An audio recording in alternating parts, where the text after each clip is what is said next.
narrateur de l'actualité. Jean-Hugues Roy est un ancien journaliste à la presse, il est professeur à l'UQAM. J'étais rédacteur en chef de Voir il y a très longtemps, puis je travaillais avec un paquet de jeunes journalistes là, qui étudiaient là-dedans. Tout ça. Il était le plus brillant.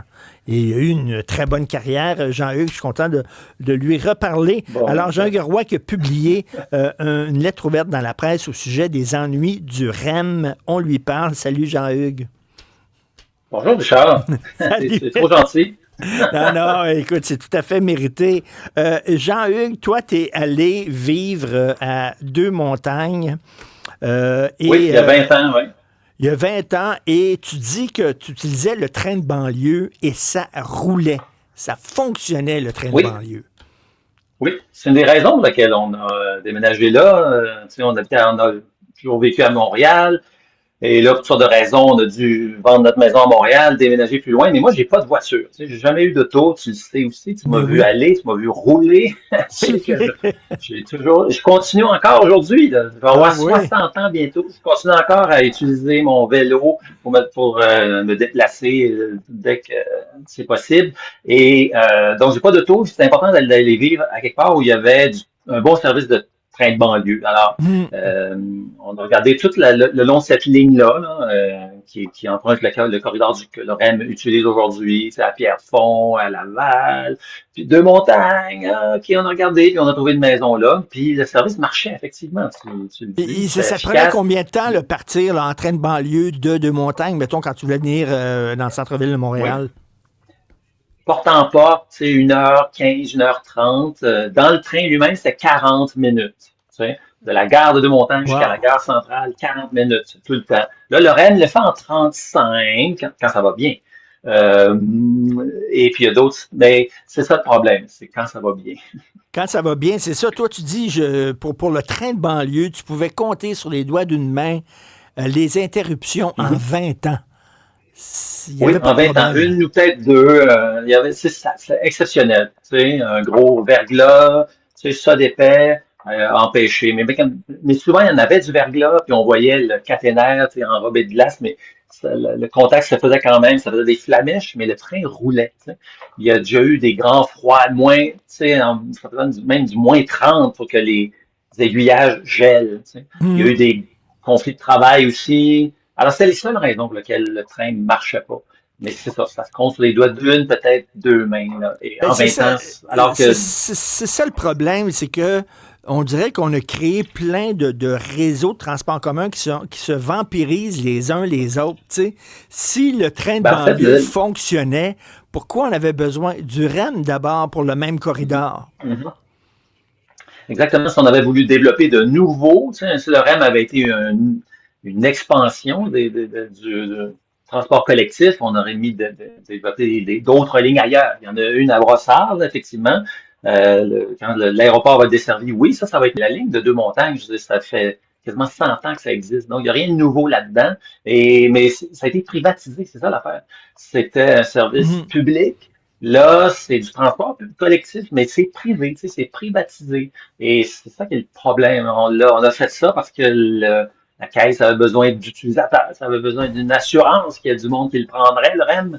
Et c'est nous autres, la ligne la plus achalandée du train de banlieue, qui est cet actif-là sur la caisse, dont la caisse avait besoin. Mais tu disais que tu le faisais en 40 minutes, maintenant avec le REM en 35 minutes. Est-ce que le jeu en vaut vraiment la chandelle? Ça a coûté cher construire le REM dans ce coin-là.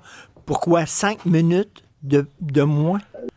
De gain, mais on a un autre gain quand le REM fonctionne, c'est sur la fréquence.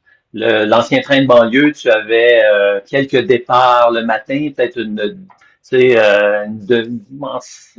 7, 8 départs le matin, puis ensuite c'était aux heures, pendant le milieu de la journée, puis il y avait d'autres départs de la gare centrale vers la banlieue en soirée, à l'heure de pointe de la fin de la journée.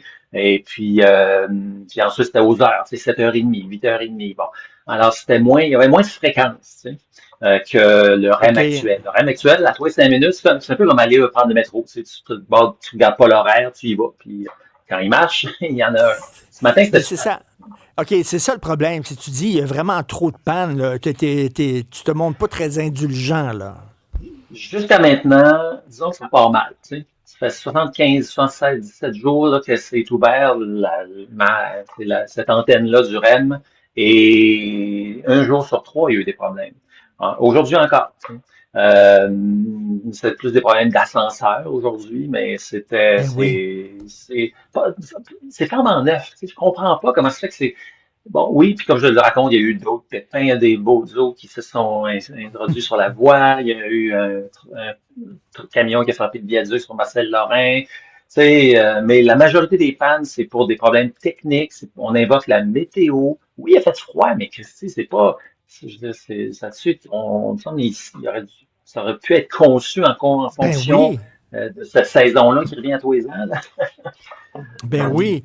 Alors, Et tu t'aimerais qu'il y ait une enquête sur ben, pas que pourquoi, j'aimerais ça, là? mais je veux dire, si ça continue, là, puis aussi le REM, c'est pas le seul réseau de trains légers qui a été implanté dans les dernières années dans des villes canadiennes. À Ottawa, ils ont eu des problèmes. À Toronto, il y a une ligne, la Finch Line, il y a eu des problèmes aussi. C'est tout le même genre de train léger sur rail extérieur. Et il y a Ah. beaucoup de points communs là-dedans. Et peut-être que oui. Là, si je parle à Québec, si ça se poursuit, il faudra peut-être une enquête à Québec, mais ça va être une enquête fédérale. Je veux dire, il y a quelque chose qui ne fonctionne pas. Là. Enfin, ça soulève les problèmes, là, soulèvent des questions. Puis j'ai assez On- couvert les infrastructures dans ma carrière, oui. l'effondrement du viaduc de la Concorde. J'ai passé des heures et des heures avec des ingénieurs civils qui m'ont parlé de la résistance des matériaux. En tout cas, tu sais, je suis capable de voir que quand du béton s'effrite sur un viaduc, il n'y a pas de problème, c'est pas grave. Mais là, les problèmes que j'ai vus sur le REM, OK, là, je pense que je réfléchis comme un ingénieur, puis Là, ça marche pas, là. on peut comprendre que tu es sacrément frustré. Il y a un soir, il part de là pour aller souper dans le centre-ville avec sa blonde. Puis quand il revient, ben non. Il a fallu qu'il change de rame parce que ça casse un maudit party. Merci, Jean-Hugues. Absolument. C'est à lire dans la presse. Et il y a beaucoup de gens qui vont partager ta frustration parce qu'ils prennent tous les jours le rame puis ils sont en maudit aussi. Merci, Jean-Hugues. C'est le fun de te voir. Salut. Merci, Richard.